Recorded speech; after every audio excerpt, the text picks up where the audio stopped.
இயேசு கிறிஸ்து நாமத்தில் என் அன்பின் வாழ்த்துக்களை தெரிவித்துக் கொள்கிறேன். சாட்சி சொல்வதினால் தேவனுடைய நாமம் மகிமைப்படுகிறது.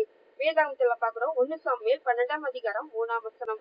கர்த்தரின் சந்நிதியிலும் அவர் அபிஷேகம் பண்ணுவதற்கு முன்பாகவும் என்னை குறித்து சாட்சி சொல்லுங்கள். வாங்க சாட்சிக்குள்ளாக கடந்து செல்வோம். 2000 வருஷத்துல கர்த்தரை நான் அபிஷேகித்தார். ஒரு விடுதலை முகாம் இயேசு இருக்கிறார் விடுதலை முகாம்ல தான் ஆவியானுடைய நிறைவை பெற்றேன். அன்னையிலிருந்து கர்த்தர் இன்னைக்கு வரைக்கும் என்னை பயன்படுத்தி வருகிறார். அநேக தரிசனங்களுக்கு 2004 ஜெபம் பண்ணேன். ஆண்டவரே, ஏன்னா எனக்கு கூப்பிடுற சபைகள்ல போய் பிரசங்கம் பண்றேன், கூப்பிடுற ஜனங்களுக்கு நான் ஆலோசனை கொடுக்கறேன். ஆனா எனக்கு குறித்து உடைய பிரயத்தமான தரிசனம் என்ன அப்படிங்கும்போது ஆண்டவர் வாலிபர்களுக்கு எனக்கு கொஞ்சம் பயம்.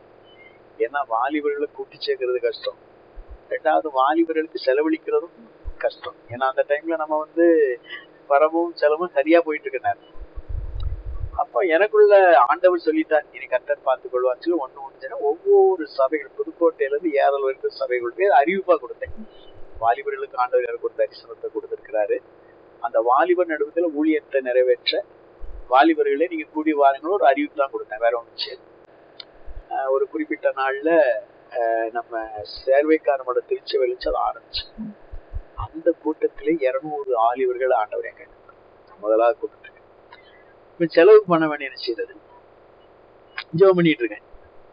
அப்ப திடீர்னு அமெரிக்காவில ஒரு ஆளு ஊருக்கு வந்திருக்காரு. அவரு சேர்வைக்கார அன்னைக்கு சேர்வைக்காரன் சபையில செய்தி கொடுக்காரு. இந்த செய்தி அவரை டச் பண்ணியிருக்கு. அடுத்த நாள் காலையில என்னை வீடு தேடி வந்துட்டார். வீடு தேடி பிரதர், என் உள்ளத்துல என்னமோ உங்களுக்கு கொடுக்கணும்னு ஆசையா இருக்கு, நீங்க என்னத்தை எதிர்பார்க்கறீங்க? அப்ப என்னுடைய தீர்மானம் என்னன்னா, யார்த்தையும் வாய் திறந்து கேட்க கூடாது, பணத்தை என்ன செய்யக்கூடாது, கேட்கவே கூடாது, தேவைகளுக்காக மனுஷனை சார். அப்ப நான் சொன்னா, நான் யாரையும் கேட்டு பழக்கம் இல்லையா, ஒண்ணு நான் இப்ப வாலிபர்களுக்காக ஆண்டவர் எனக்கு ஒரு தரிசனத்தை கொடுக்கும், ஒருவேளை உங்க உள்ளத்துல அந்த விருப்பம் இருந்தா நீங்க அந்த ஊழியத்தை செய்யுங்க, தாங்குங்க அப்படின்னு. உடனே சரி பிரதன்ட்டு போனாரு. கரெக்டா என்ன செய்வார்னாக்க 1ஆம் தேதி எனக்கு 2000 ரூபாய் அனுப்பிடுவார் என் செலவுக்கு. அந்த ஊழியத்துக்குன்னு சொல்லி ஒரு 5000 ரூபாய் அனுப்பிச்சுவார். அதை வச்சு கிட்டத்தட்ட பல வருஷங்கள் அந்த வாலிபத்துல அந்த கூட்டத்தில் உருவாக்குற பிள்ளைகள் தான் நிறைய இடத்துல சண்டே ஸ்கூலை நடத்தி ஆயிரக்கணக்கான சின்ன பிள்ளைகள் ஒரு சின்ன, அதாவது ஒரு ஆலமரம்.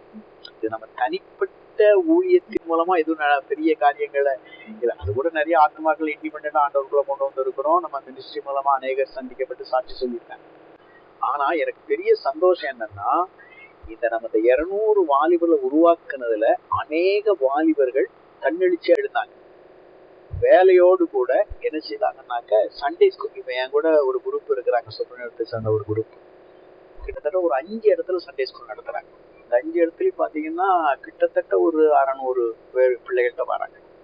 இந்த 600 பிள்ளைகளுக்கும் ஒவ்வொரு வாரமும் கிளாஸ் நடத்துறாங்க. கிறிஸ்துமஸ் பீரியட்ல இந்த பிள்ளைகளுக்கு தங்க சொந்த செலவு ட்ரெஸ் எடுத்து கொடுத்து அவங்க பெற்றோரை கூப்பிட்டு அவங்களுக்கு நாங்க ஒரு சுவிசேஷ கூட்டம் நடத்தோம். அப்போ இது ஒரு பறந்து விரிகிற தனிப்பட்ட ஒரு மனிதனுடைய காரியம் இல்ல, ஆண்டவர் அப்படி செய்யறாங்க. இது அந்த மாதிரி அதுல உருவாக்கப்பட்ட நிறைய பிள்ளைகள் என்கிட்ட போன் பண்ணத்துல சொல்லுவாங்க, ஆனா இப்ப நாங்க இந்த மாதிரி ஊழியத்தை செய்யறோம், நாங்க வேலைக்கு நடுவிலும் இப்படி நாங்க ஆண்டவருக்கு சாட்சியா வாழ்றோம். இது எனக்கு ஒரு மிகப்பெரிய திருப்தி. எனக்கு பெரிய திருப்தி என்னன்னா, கர்த்தர் அந்த தரிசனத்தை கொடுத்தா அந்த தரிசனத்துக்கான தேவைகள் ஆண்டவர் சந்திச்சா, அந்த ஊழியர்கள் ஆண்டவர் நிறைவேற்றினார். அந்த ஊழியங்களை நான் தனிப்பட்ட முறையிலையும் பிரசங்கம் பண்றது இல்லை, வாலிபர் நடுவில் ஊழியம் நடத்திக்கிற பெரியவங்களை கூப்பிட்டு நல்ல ஆண்டவர் பயன்படுத்துகிற பாத்திரங்களை கூப்பிட்டு என்ன செய்வோம், பயன்படுத்துவோம், நல்லா அந்த செலவு பண்ணி என்ன செய்வோம். இப்ப அது ஒரு இது. ரெண்டாவது என்னன்னா, 2010 நினைக்கிறேன், 10 ஒரு நண்பர் மூலமா சொன்னாங்க, தர்மபுரியில ஒரு குறிப்பிட்ட இடத்துல ஒரு மலைவாழ் பிரதேசம், அங்க ஒரு சர்ச்சு நடக்குது. ஆனா அவங்களுக்கு கட்டடமே கிடையாது, சும்மா டென்ட் போட்டுப்பாங்க. டென்ட் அங்கங்க கிழிஞ்சிருக்கும், காத்தடிச்சாவும் பறந்துரும், மழை பெஞ்சாலும் என்ன செய்ய முடியாது.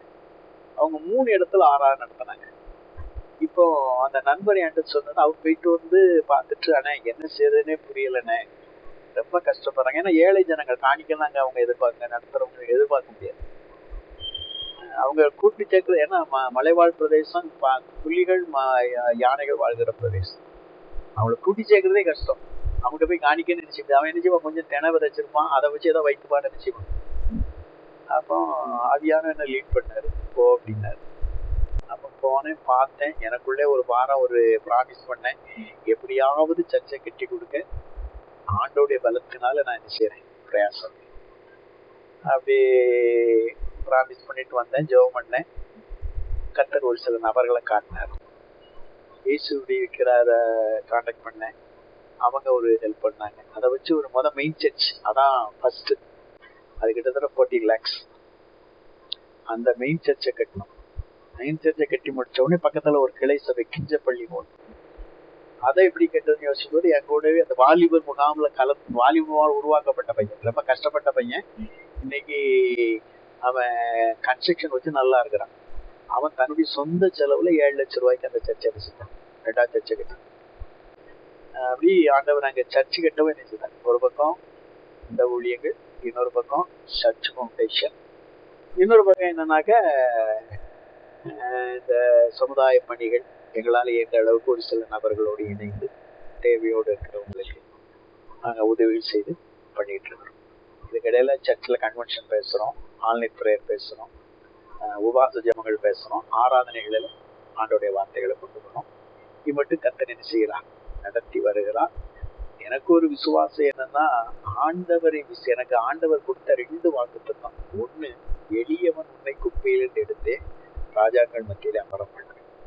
2வது கொடுத்த ஒரு வாக்குத்தத்தம், கர்த்தராகிய இயேசு கிறிஸ்துவின் நாமத்தை விசுவாசிக்கிறவன் வெட்கப்பட்டு போவது.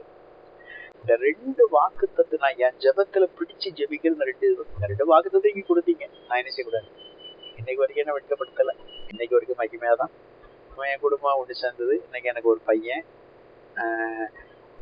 அவனுக்கு திருமணமாகி 2 பிள்ளைகள், நல்ல ஒரு குடும்பத்துல சமாதானம் உள்ள வாழ்க்கையை கர்த்தர் தந்திருக்கிறான். கர்த்தர் தாமே இந்த சாட்சியை ஆசீர்வதிப்பாராக.